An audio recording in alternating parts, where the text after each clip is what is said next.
So, as always, I would like to thank the sponsors without whom this event would not be possible: Bristol Myers Squibb, Amgen Oncology, Karyopharm Therapeutics, AbbVie, Adaptive Biotechnologies, Genentech, Oncopeptides, and Takeda Oncology. And I forgot to mention, if you hear that little ding in the background, it just means that more people are joining us, which is great. But that is what the ding is, because I get lots of questions about that. So again, thank you to our sponsors. Today's topic is going to be the COVID stem cell transplant, a patient and caregiver's perspective. And by sharing their story together, actually, they're also going to, Marian and Alan are also going to express the sentiment that it's not just the patient's cancer, it's also the family's cancer that they fight together. I'll introduce Marian and Alan briefly, but I do want them to do most of the introducing. They live in Provo, Utah, and Alan is a life coach. Marianne is a nonprofit consultant. Marianne was diagnosed with multiple myeloma in late 2019, and she was immediately hospitalized in order to stabilize her kidneys, begin induction treatment, And then, as you'll find out, COVID-19 kind of changed their plans and the protocols of the hospital. They formally diagnosed her with multiple myeloma the day after Christmas. Marianne wasn't sure how long she would have to live, and Alan acted as her advocate, keeping notes, keeping everyone on their toes. Again, I have a long introduction, but I really just want to turn the time over to Marianne and Alan to share their experiences with us, as they have valuable information to share. And so, Marianne and Alan, the time is now yours. I'm excited to hear from you. Thank you. And you want to say hello, Alan? Yeah. Hi, everyone. It's good to be here with you. It's so nice to be with so many other myeloma patients. It feels good to be among fellow people.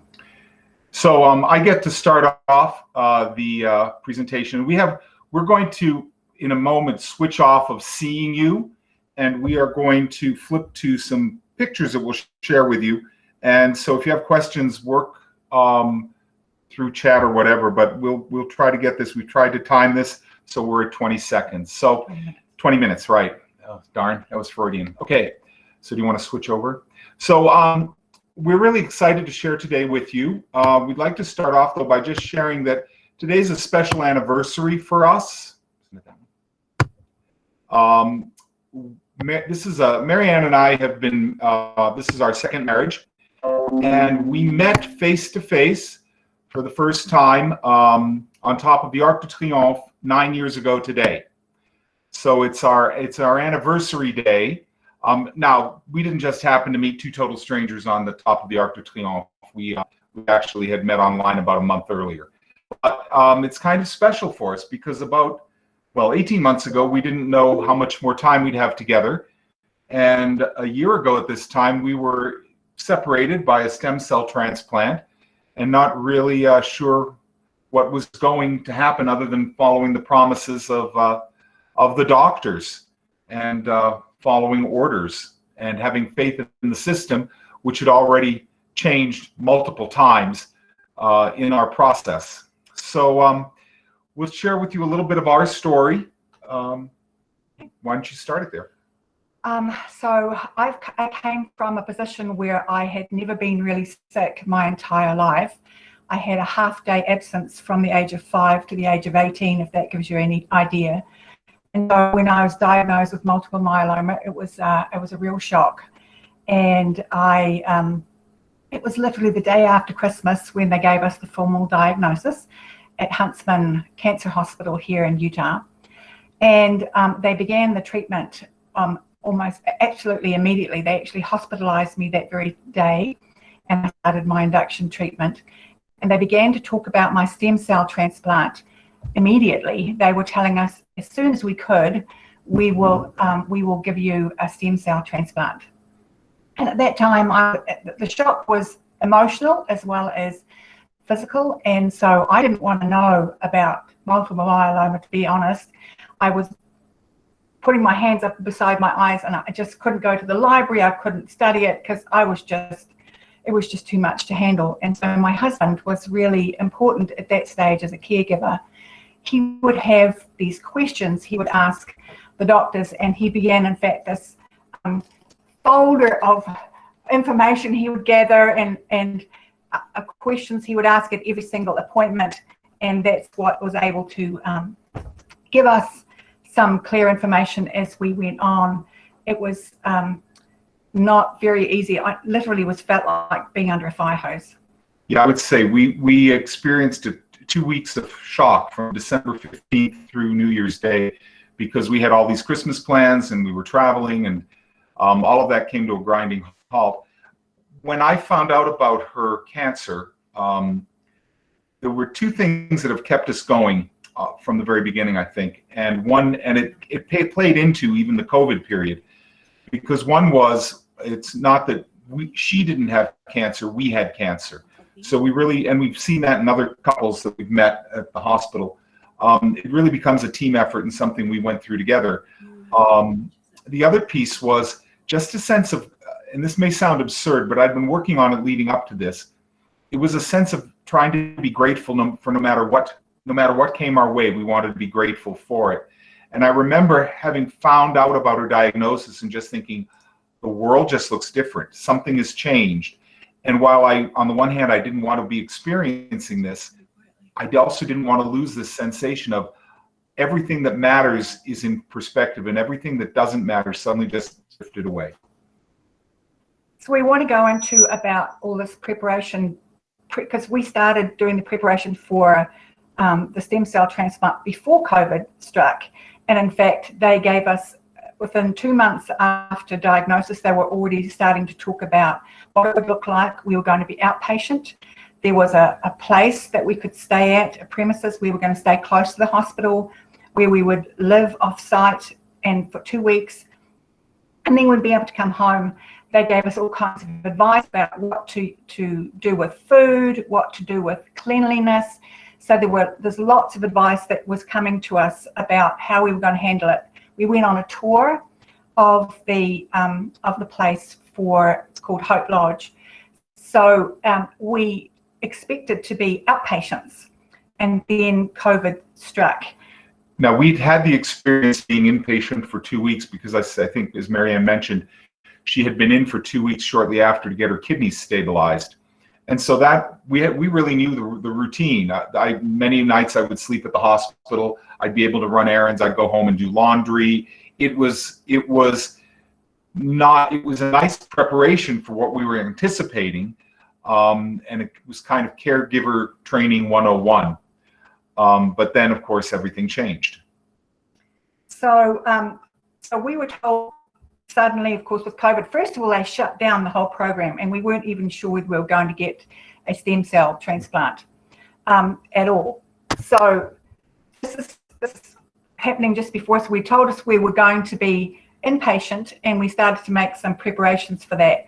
They told us that Alan wasn't able to come in as a visitor at all. He would be able to drop me off at the door, and then that would be it.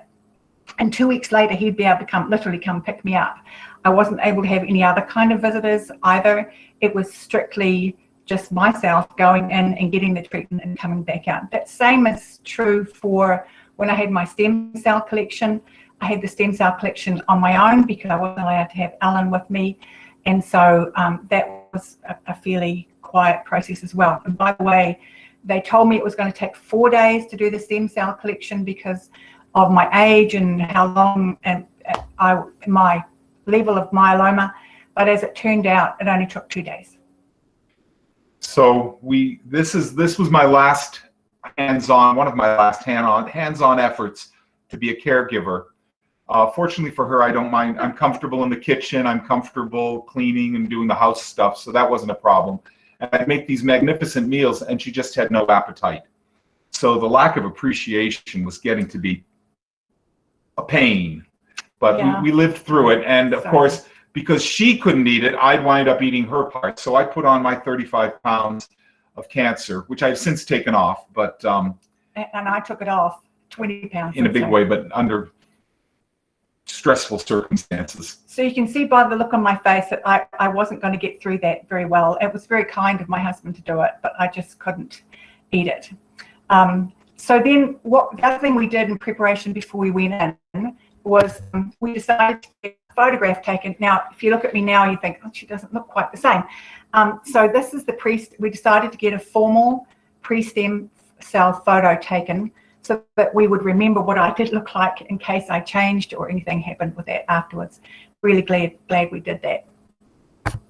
And then we came to the point where, by the way, and so before that, so one of the things that I had to think about was 2 weeks in the hospital. They told me I was going to be really, really tired. They underestimated how much they told me about that in the first place. But I didn't feel comfortable about doing laundry in the hospital and be in there for 2 weeks. They also told me that I was going to be vomiting potentially, diarrhea, and in my mind I was going, oh my goodness, what am I going to do with all my washing and my laundry? So I decided before I went in that I would use all the hospital gowns. I wasn't taking my own pajamas or underwear or anything in. I used all of so that I could just, anything that was soiled was straight into the air, laundry bins, and I would be free of that potential of being faced with lots of smelly laundry and dirty laundry in my room. So this is the picture of us. We got me getting dropped off. You see that my hair is really short. I decided that I didn't want to just wake up with clumps of hair on my pillow.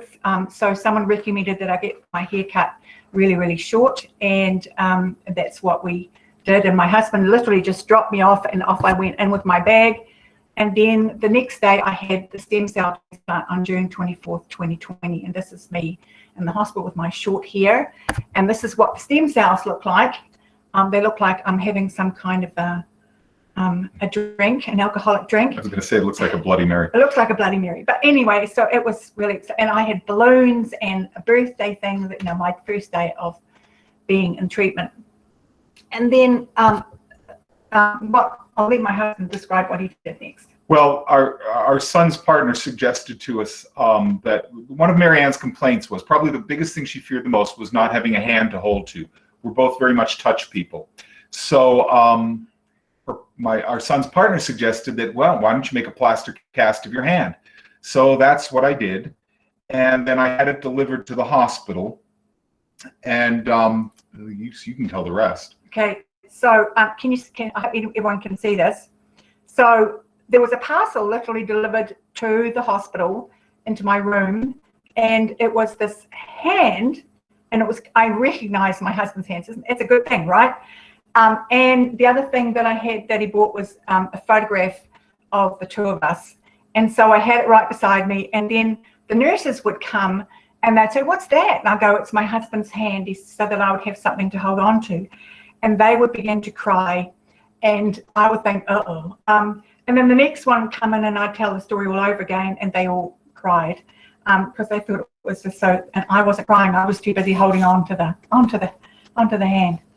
The other thing that happened is that because I couldn't have visitors, I live in a very tight neighbourhood, and what they did was they produced all of these cards, and children drew pictures, and they gave me drawing books and colouring in books and books to read. And every day I would just open, this is towards the end of my visit, you can see my picture of my husband and I down the bottom shelf.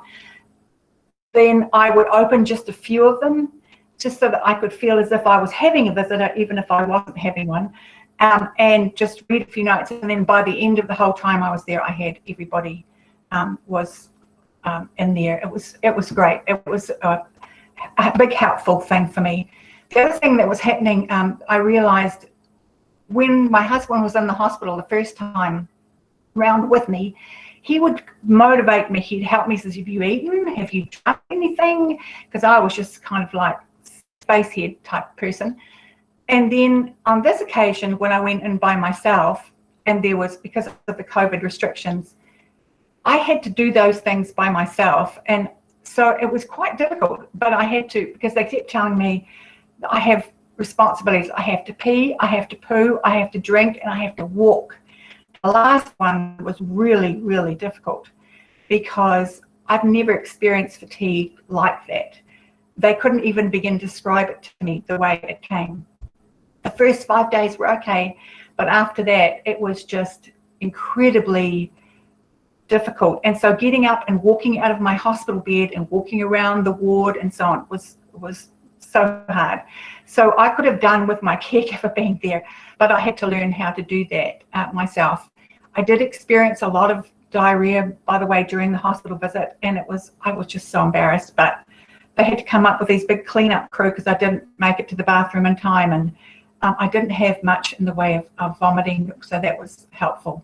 But the nurses, they came and helped and did the normal things they do, but they can't take the place of the caregiver for me.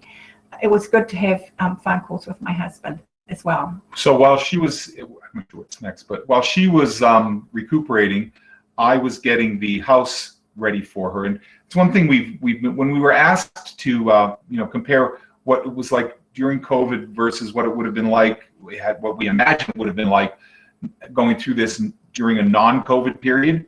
We don't think it would have been a big difference because we had to scour the house top to bottom. As it turned out, I was able to do that in the 2 weeks while she was gone. My kids came over and helped me, and we literally had the carpets shampooed, washed down all the walls, just sanitized the place as best we could.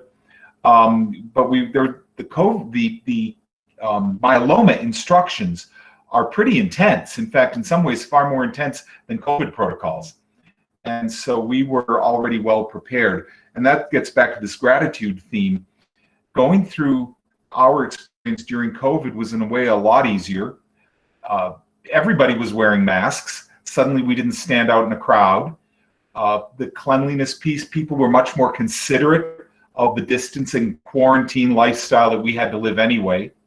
The fact that it was COVID, I couldn't work anyway, so we had resources and were able to survive quite comfortably, and I wouldn't have been probably as available as a caregiver in a non-COVID period because many things outside of our little world here would have been pulling me outside. So kind of everything turned out for the best, except for the emotional piece, which we tried to compensate as best we could. I guess that's my White Panther hand. Anyway, so we did the best we could. So I went home after he picked me up after 2 weeks, and that was wonderful, getting picked up. And then, but I was expecting to be a lot better. They'd given me a chart of what the normal run of a stem cell transplant would be, that the first 5 days you're okay, and then you start sinking, and then slowly you build yourself back up again. So when I went home after 2 weeks, I was expecting to be feeling a lot healthier and better than I was. I literally was wheeled out in a wheelchair. I felt really incredibly tired. My husband had to get me a little stool for in the shower because I didn't have enough energy to stand up in the shower. I would then, after having showered, be so exhausted that I'd have to lie down on the bed for another 20 minutes. I would take 5 or 10 steps and have to sit down and so on. And then I had to get myself reacquainted with food because food suddenly tasted a lot better than it did before when I was feeling really sick. We also we started to push me a little bit. Having Alan there really helped in terms of increasing the number of steps that I did every day. We went to the stage, in fact, at the beginning of September last year, the myeloma crowd had a this is me when I got home. As you can see, I didn't have any hair, but I did keep my eyebrows, which was, for those of you worried about that, I managed to keep my eyebrows. So then we started to walk outside, and you see with COVID, and here's me with my mask and little soft hats. We chose places outside where there weren't going to be any people, where we could be in isolated situations and we could just walk about, and I could try and build up my stamina and my strength. In the middle of all of that, I got called I was going for my American citizenship, and I got to have my naturalization ceremony on the roof of their building.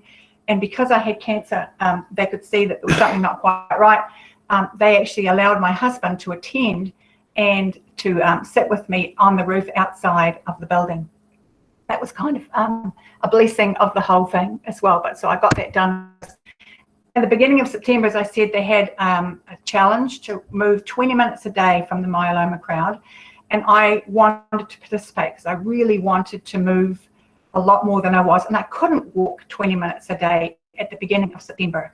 By September the 9th, we went halfway up that hill that you can see behind us. Mountain, darling. And that's right. I keep calling it a hill. I'm from New Zealand.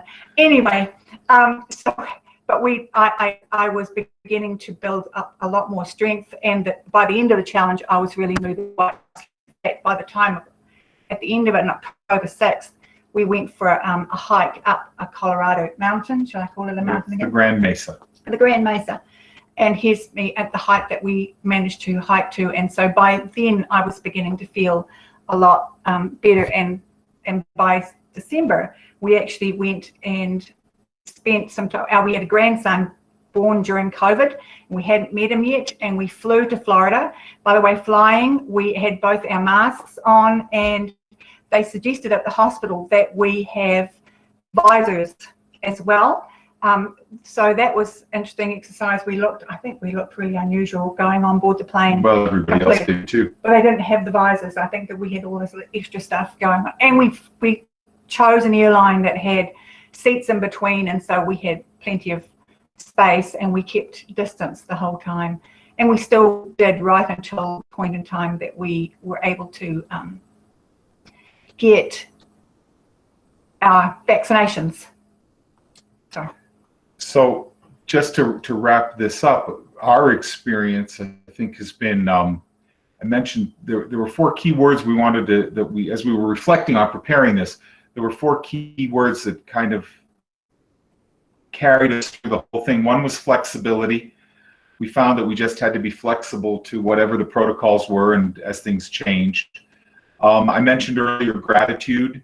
Gratitude has been a big piece of getting us through not only the COVID changes and flexibility, but just staying in a good place. And at times it's illogical, and it's easier for me to be grateful than her, I'm sure.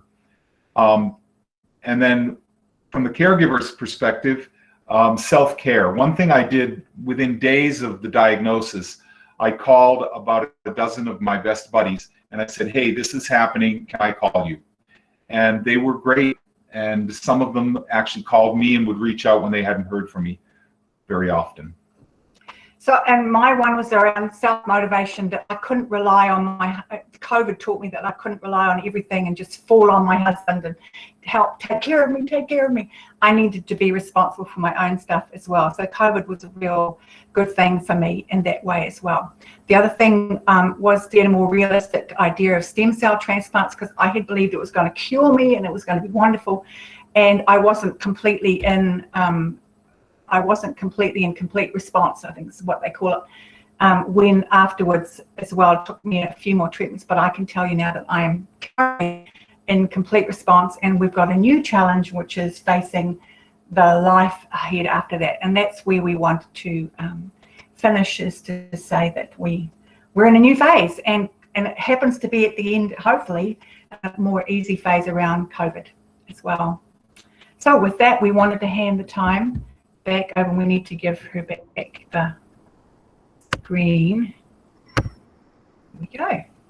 Awesome. Thank you guys so much. That was such a great presentation. I think you brought the logistical and the emotional together and presented that very clearly. And I really enjoyed that presentation. Thank you.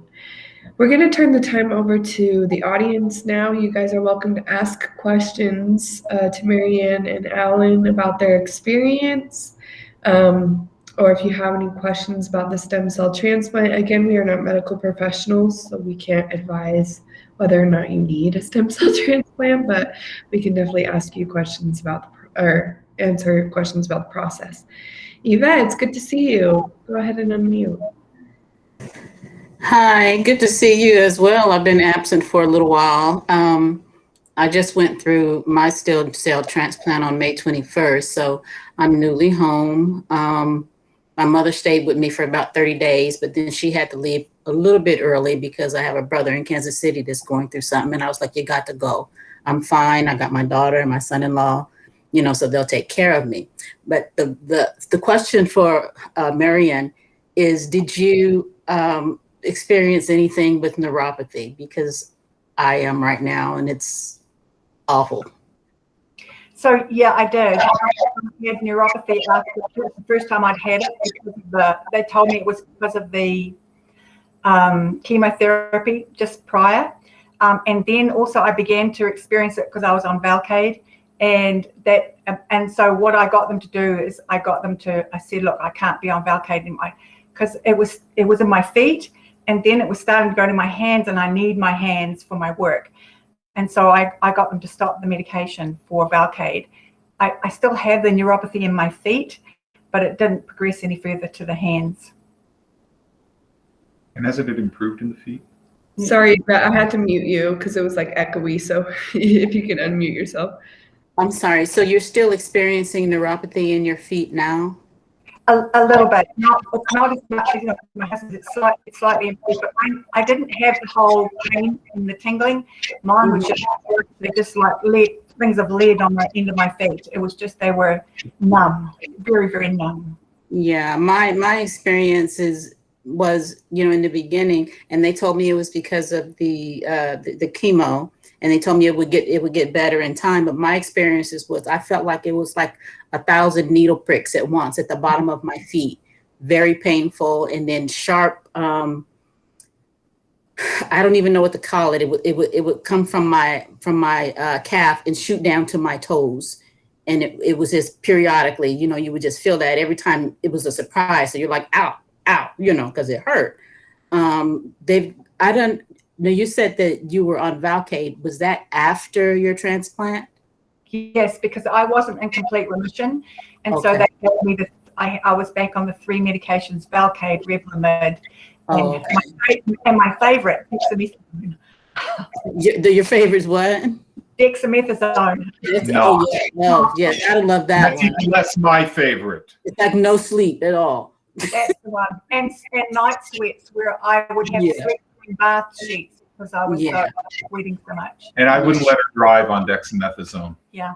Oh, of course not. My family won't let me drive at all. I have to sneak out the house sometimes, just to sit in the park and in the car and watch people. Well, if she was in the car alone, that was fine. But if I was in the car with her, there was no way she was driving on Dex. Oh yeah. Okay, so that comes under the self-care category. The caregiver self-care, yeah. Okay, so I guess I don't know where I'm at right now then, because how long does it take before they tell you you're gonna have to go back on chemo? Not because it was 3 months. Oh, okay. So I'm not at that point yet. At that point is when I'll know. All right. So last thing is, they have me on 2 different medications for the neuropathy, and one of them is gabapentin, and they kept increasing it, and it wasn't helping. I was in a lot of pain, so they added Lyrica to it. And then me personally, myself, I started doing research, and so there's a glutamine.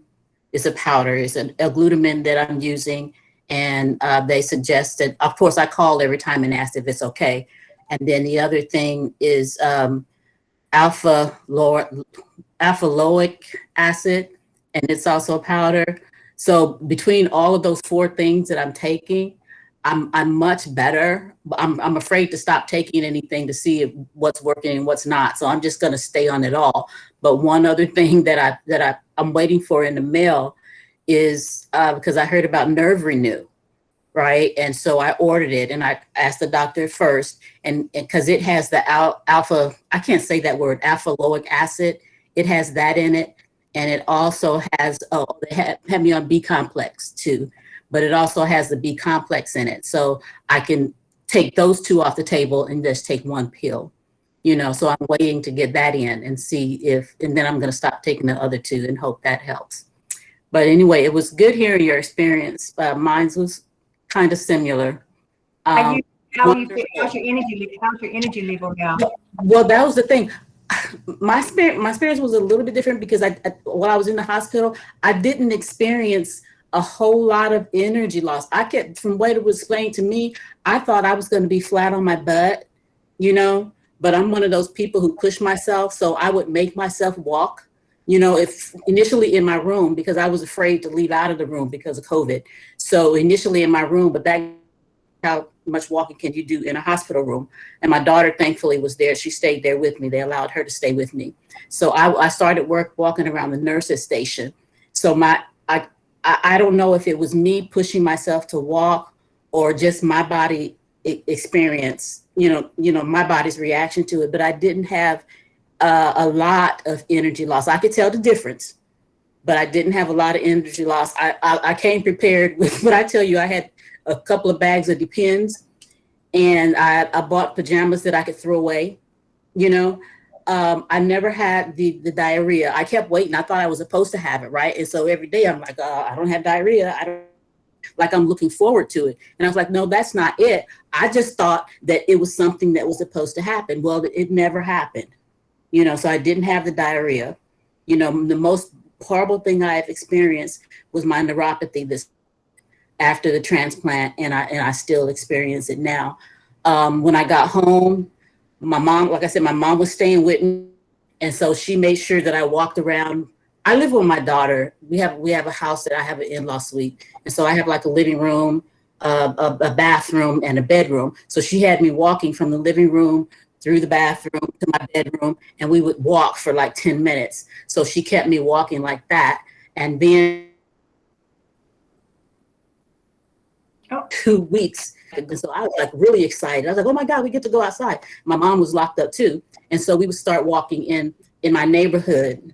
We would walk 20 minutes, So I had people pushing me to make me walk even when I didn't feel like it. So that was helpful to me. So now I'm on my own and I'm walking 30 minutes a day, and that's like awesome. I walk in my neighborhood, I go outside, and it's like I try to wait right before it gets dark. So it's like about 8:30, and sometimes I forget, and I'm like, oh my God, it's 8:30. I gotta walk, because I look forward to my walks just to get me outside, So just as an observation, and I don't know how, I think she's a walker. She was a walker before. We walked a lot and hiked a lot, and I mean that was one of the big fears when she was diagnosed because it hit her in her back, and we were like, have we lost this part of our marriage? Unfortunately, we haven't. It's come back. But I think the walking has really helped her tremendously. I have 100 lytic lesions, and I couldn't walk at the beginning of the whole process with this multiple myeloma. But over time, that's really with the treatment and so on. I have twinges, but everything. I can walk. So I'm trying to push myself pretty hard. Yeah, I think that's awesome. I don't want to hog the call, so I'm gonna get off. But one thing I want to say, I'm so glad to see you have hair because I have none, and I'm waiting for it to grow. Excuse me, but not only here, but if you saw a photograph before me, I didn't have hair. It's taken this long from last June to now. Yeah, I haven't had I'm hair. looking forward to it. I haven't had hair. It's curly. I hope it's beautiful. I had straight hair before. We learned from a nurse friend of ours that this is called chemo curl. Yeah. Oh, okay. Well, I would be happy to have just anything right now. I bought wigs too. I hate wigs, but I'm learning to like them. I bought wigs too. So I bought soft hats because I can't bear anything on my head that's really scratchy, and so I bought nice soft hats. Well, you look wonderful. You look wonderful. All right, thank you all. One more question, Yvette, we got in the chat for you. How long did treatment continue after the first neuropathy symptoms? Well, I still have the neuropathy. It's just better. Before I was to the point where if people were living with me, I would be crying, but I don't like people to hear me cry. So I would be in bed and it would just be awful, but it's to the point right now where it's just know it's there. I don't have the 1,000 needle pricks anymore, but I have the pain, the shooting pain every once in a while, nothing like it was. It's very light. And my toes are my main problem now. And then if I'm on my feet too long, my feet are sore. Right. And I'm in the process of getting ready to Google how many nerve endings you have in your feet, just to figure out, are my feet sore because there are so many nerve endings there that you're just constantly walking with them. I like to walk too.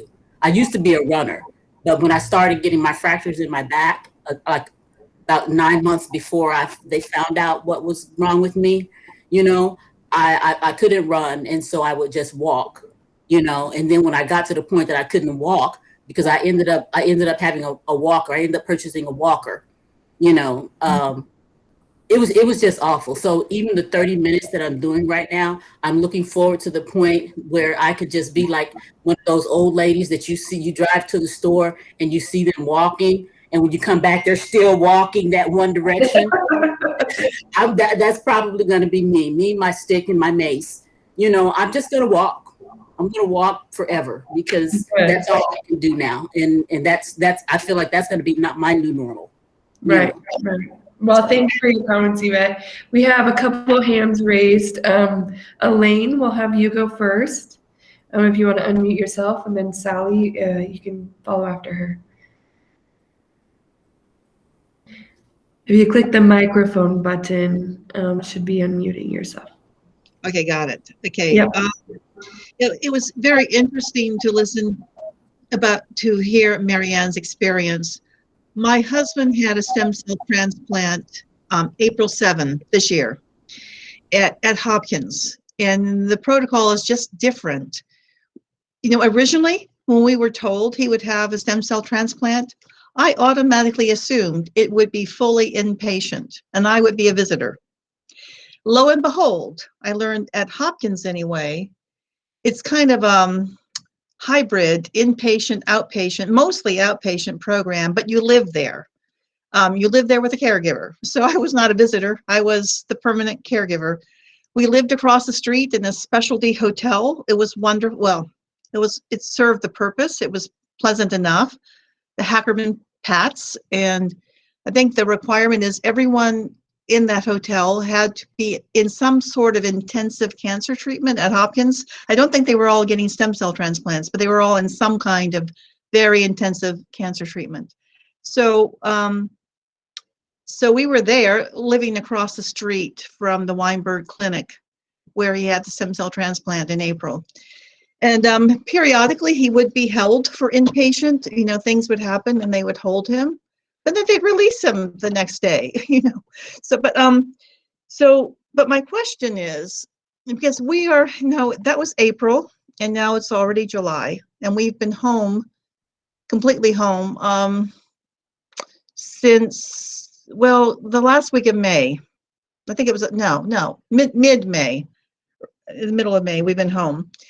And it's a challenge, and maybe I'm taking everything too seriously, but I find everything challenging in figuring out how to bring back what I call quality of real life and how to do it safely.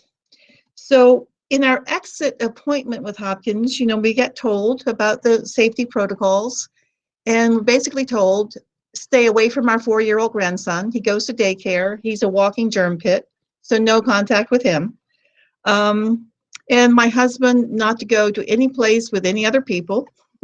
So he has a mask, and he'll have his first regular outpatient oncology appointment tomorrow. So actually getting him into the building, you know, I feel unsafe. This will be his first time of going into a building since he's been discharged from Hopkins. I mean, he went back, he's been going to Hopkins as an outpatient, but that was Hopkins. So, you know, we're going to a different place tomorrow. I feel unsafe. I would love him to be able to visit our grandson. I mean, even me, the grandson lives about 30 miles from us. And I've only seen him once since my husband's been discharged, and that was outside. You know, I've not been inside a building with him. And I'm not satisfied with this. I mean, it's just, so I'm constantly weighing what's safe enough, what would be recklessly irresponsible. I'm just wondering how other people do this. I mean, I was really surprised to hear you've gotten on a plane, you know. Well, our doctor actually told us the plane was the safer place to be, one of the safer places, because everybody was masked and air circulating and distances, and they were very hypervigilant. But I think, I mean, that's one of the blessings of COVID everybody was cautious. We have 3 grandchildren who live in town, and that was harder. It was hard not to see them, see them at a distance. Yeah, no Christmas, but no Thanksgiving. But then the whole holiday period. We stayed to ourselves and just except going outside. We averaged 25,000 miles a year on the car. We put 5,000 miles on our car last year. That's unheard of. So we've extended its life for another year. I'm very. The minute that they said we could get vaccinated, we were on the doorstep. We were literally March the 1st. They said our group was eligible. March the 1st, we were on the doorstep. For that very reason that you described, I don't want to live my life in fear the whole time and not be able to go anywhere. I wanted to be able to have a normal. So both of us, but we had a little bit of a celebration after the second vaccination and the 2 weeks afterwards, because I literally go into buildings now without my mask. I accept the hospital, which they still require it, but I do grocery shopping, and we have the grandchildren over. We had them over, let their parents have a date night, and 3 of them came, and we went. But the previous, well, I know we've canceled at least one thing with them because one of them had the sniffles. Yeah. That's just going to be life going forward. And that's standard, but because they've told me getting infection is one of the key problems with multiple myeloma after, forever, because our immune system is lower. Right. Because I'm on Revlimid, and that lowers my immune system anyway. So yeah, I'm very careful and cautious, but not so cautious that I don't want to live my life in fear. Then that's not life. I may as well have died a year ago. I think our life is normal again, but we're much more conscious than we were previously. For hand washing. But you're also farther out than she is. So think about, I guess if I could just help with your question, Elaine, he just had his stem cell transplant pretty recently. So Marianne, I respect what you're saying, but I also don't want people to think that, they can, live their life without fear. No. Their stem cell transplant. 3 months, at least 3 months. I count it, told us at least 3 months. Then after 3 months, you have your big visit with the doctors, and after that, things start to get a little bit more normal and doing things. But and that varies from person to person whether you do, how well you do. But that is kind of like that's when you start your medication again. That's when we're a full year out. This is the year anniversary of her. Yeah. So you began doing more things with it after the 3-month point. Yeah.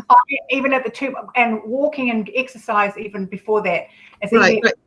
I think pushing myself. I think walking is one of the keys. Right. No, my husband is doing that. He has a walking partner. Our next door neighbor is a 70-year-old guy recently had a knee replacement, so neither one of them can go far or fast. My husband slaps on his mask. He is a real authentic N95.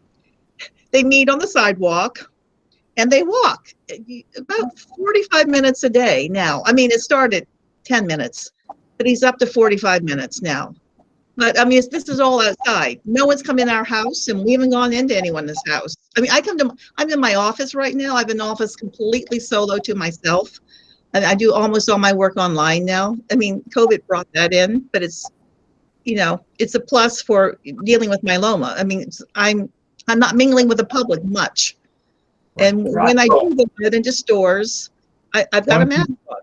One thing we didn't mention is I have a younger brother who's developmentally disabled. He lives with us. He works in a program, and for 6 months, the two of them literally, we live in a 1,500 square foot apartment, so it's easy to cross paths. He would literally go into his room. I would serve him on a tray. It was another 6 months of craziness until but those were COVID protocols. He had to wear a mask throughout the house. In any public areas of the house, he had to wear a mask, and so did I. So that was even in the house. So that was. So it sounds like you broke out a little bit at 3 months, and you've broken that kind of gradually a little bit more and more. Right. Our trip to Florida was 6 months. Yeah. If I can interrupt, the general rule is usually 100 days post-transplant. is when you can start to branch out and feel more comfortable going in public places. That's usually when I see a lot of patients celebrating by eating out, is 100 days post-transplant. COVID has changed that. It's up to personal interpretation, and something I can tell you is every clinic is going to tell you something different. So it's really hard to say, you know, my hospital said this, so that rule is law, when the hospital, you know, down the street said something different to their patients. I'm not trying to say don't listen to the hospital, but I am trying to say, if, for example, your husband's appointment with this hospital, I wouldn't worry about it. They still are taking great precautions, and I know it's scary, but you can have your husband's immune system has been building back up, especially with that walking that you've been mentioning. So, Sally, I noticed you've wanted to say a couple things. Do you want to unmute and respond to anything that's been said? I had my stem cell transplant in March of 2019. And I hear what all of you are saying. And Elaine, as Audrey has mentioned, the protocol is 100 days. And basically, and I was pre-COVID. So it's 100 days and has nothing to do with COVID. It's because, as what Marianne said, is your immune system is compromised. I'm almost 3 years out, and my immune system is still compromised. I still get IVIG infusions every 3 months to try to boost my immune system. I am in stringent complete response, so I have no outlying myeloma. But you have to be careful of, especially your grandchildren. As I think Yvette or somebody said, they're little germ carriers. That is your husband's most serious possible complication is pneumonia. And as Audrey said, don't worry about going to the doctor. They're very cautious. But until you hit 100 days, please don't see your grandchildren. And you can, if you see your grandchildren, be careful because you can transfer the bugs to him as well. Yvette, I wanted to comment on your neuropathy. As I say, I'm 3 years out and I still have neuropathy from Velcade. And what you were trying to say is alpha lipoic acid. You can get it from Amazon. I use 600 milligram tablets or capsules a day. It and the B complex are the two things I take. Gabapentin doesn't do anything except, put dollars in the doctor's pocket. I'm just on it. And no, you were also talking about your hair. And Marianne, you were talking about chemo curls. I had naturally curly hair before I started this. Right after my stem cell transplant, for about 7 months, I had tight curls like you. Now it's dead straight. Oh. So your curls will go away, I'm afraid. Well, apparently it's a 50% chance. And so it's 50% chance of remaining, 50% chance of it going away. And so I'm still crossing my fingers. Well, since I had started with curly hair, I thought I would keep them, but no. And the walking is phenomenal. I also couldn't walk before my stem cell transplant. I actually had a motor scooter because I was at City of Hope in an outpatient situation and had to go into the stem cell transplant hospital every morning at 7.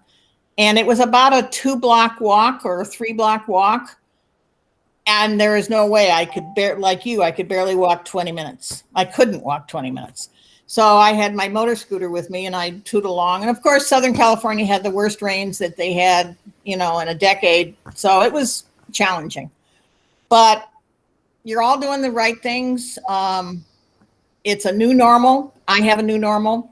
I can now, cook and, I walk, I go to the grocery store. But after about a half an hour, 30 minutes of walking in the grocery store or something, I've got to sit down and I have to sit down now. The other important thing is to hydrate. I drink probably 4 of these large bottles of Propel every day. And just hydrate, especially if you're on Revlimid. So that's all I have to say.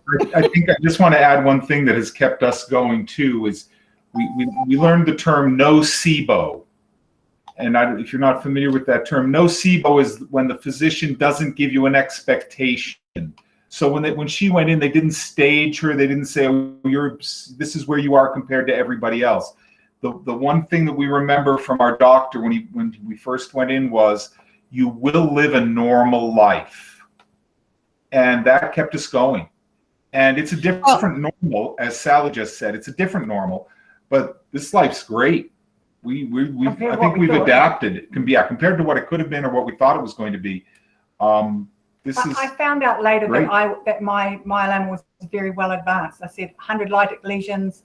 My kidneys were packing it in. I was pretty well advanced. I had 72%, 72% of my blood was myeloma cancer cells. So I was 85%, and I didn't have any symptoms. The only symptom I had was what I told my orthopedic guys. He kept telling me I had shin splints. Well, it turned out to be a quarter-side lytic lesion on my on my tibia. But I had absolutely no symptoms. I came off a 28-day cruise to Japan and Russia, and the only problem I had was shin splints. And it's amazing. I mean, and when they did the bone biopsy, it was 85% myeloma. But anyway, to your question, staging, they do not stage myeloma any longer. So they don't. And I'm so grateful. I am so grateful. Yeah. And they wouldn't stage it after starting treatment. They don't stage it anyway.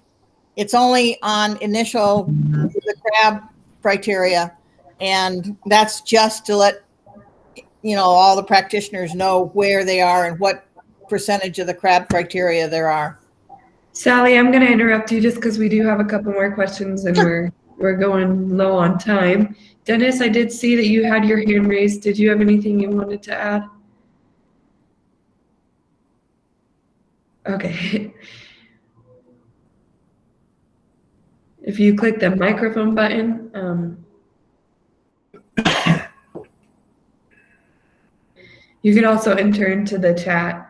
While Dennis is figuring that out, I know it can be complicated. Peggy did ask a question. Marianne, can you tell us about the relationships, and Ellen, can you tell us about relationships with children during your illness and recovery? What were the relationships with your children like? They were well, so we have 6 children between us. 4 of them live in New Zealand. One of the blessings was that our oldest son was here when she was diagnosed. So he was here that Christmas, which was very emotional and supportive, and it was wonderful that we went through that together. But of course, now with COVID, we can't see those children. New Zealand's shut down. New Zealand is tighter than a clam. And then the local children were supportive, but also kept a distance. But yeah, I don't think our relationships suffered much. We're pretty self-sufficient. As Marianne said, we live in a pretty tight neighborhood. There was a lot of support offered, but at the same time, I'm okay in the kitchen and I'm okay doing laundry and cleaning. So there were times people came in. When I had to clean the house, it was great to have my kids came, and that was great because that would have been a lonely experience. But. Yeah.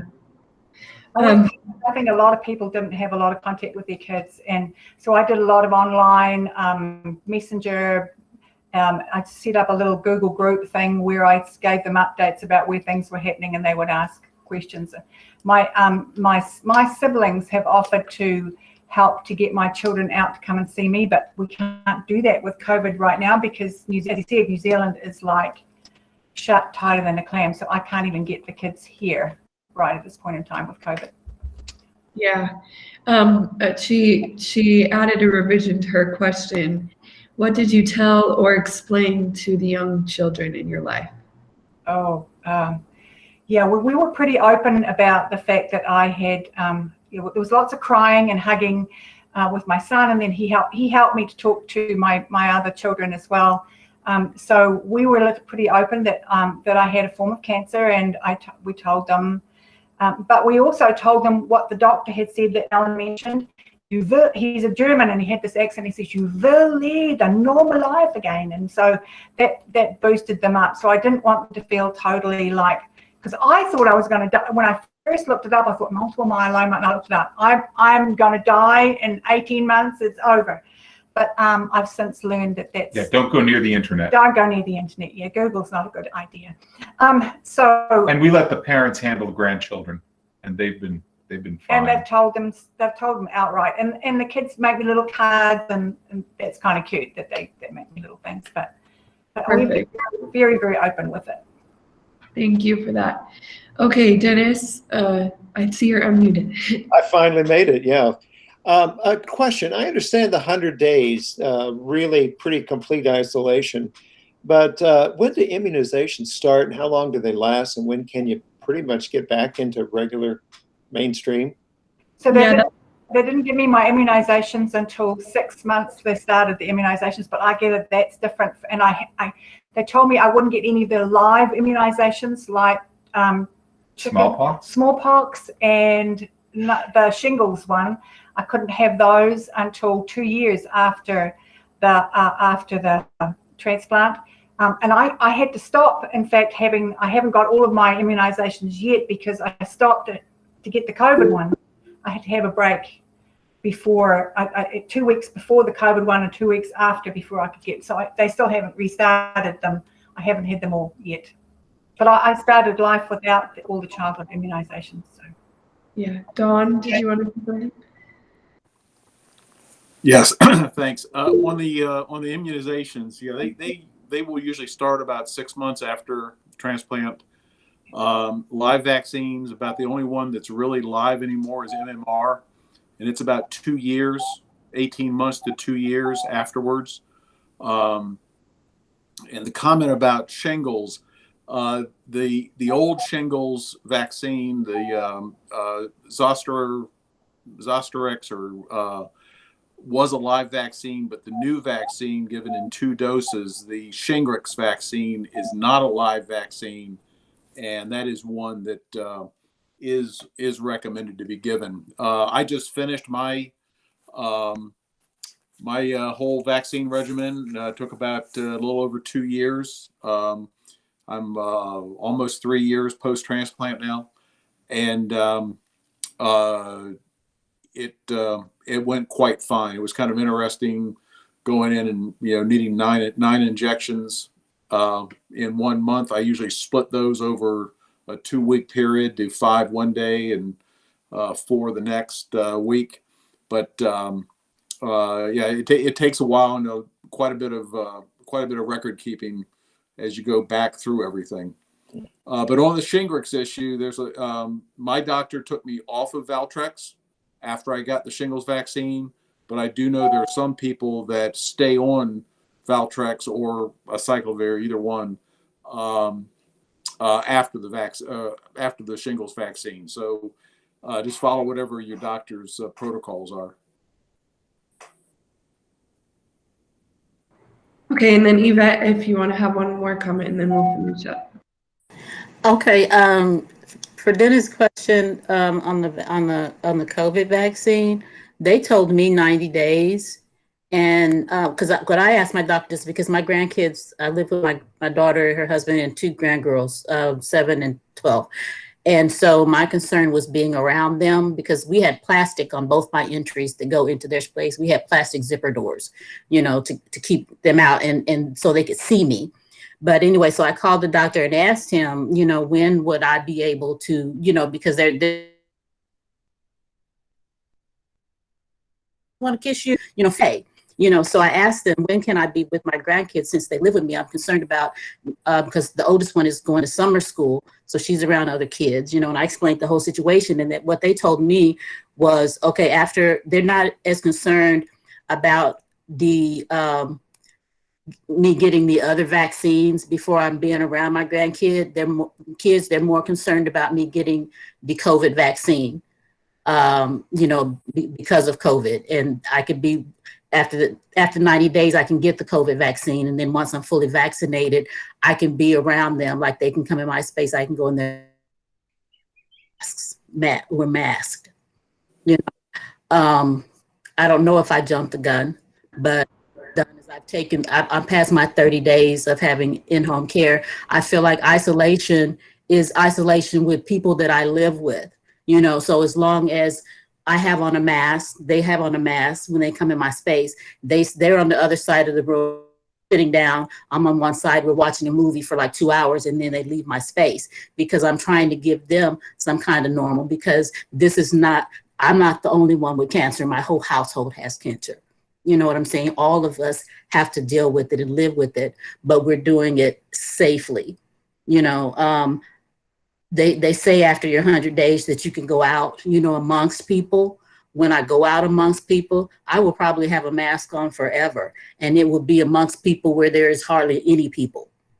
I'll go to the grocery store late at night. Right now, my groceries have been delivered for a year, but I miss going and get my own produce. So I'll go late at night when there's nobody there, or earlier in the morning, but the precautions that we take, are on us, Yeah. Marion said, we can't live in fear. And that's what I was doing at first. I was totally petrified. If you came anywhere near me, you saw a look on my face like I was about to dash and run, because I didn't want anybody near me. And then I finally decided I'm not going to live in fear like that.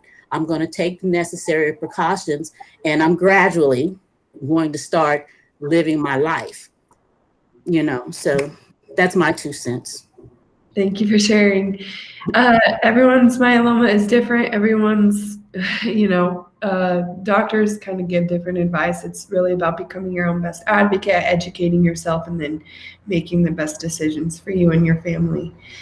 I know there's a lot of questions about vaccinations. Luckily, next month, that's exactly what we're going to be talking about. So we're going to have, we're still nailing down who the multiple myeloma specialist is. We're in talks with 3 different ones, just because summer schedules are so busy. But we will be talking about vaccinations post-transplant next month. And we will let you know as soon as that has been scheduled, because I know there's lots of questions surrounding this, and it's an incredibly important topic.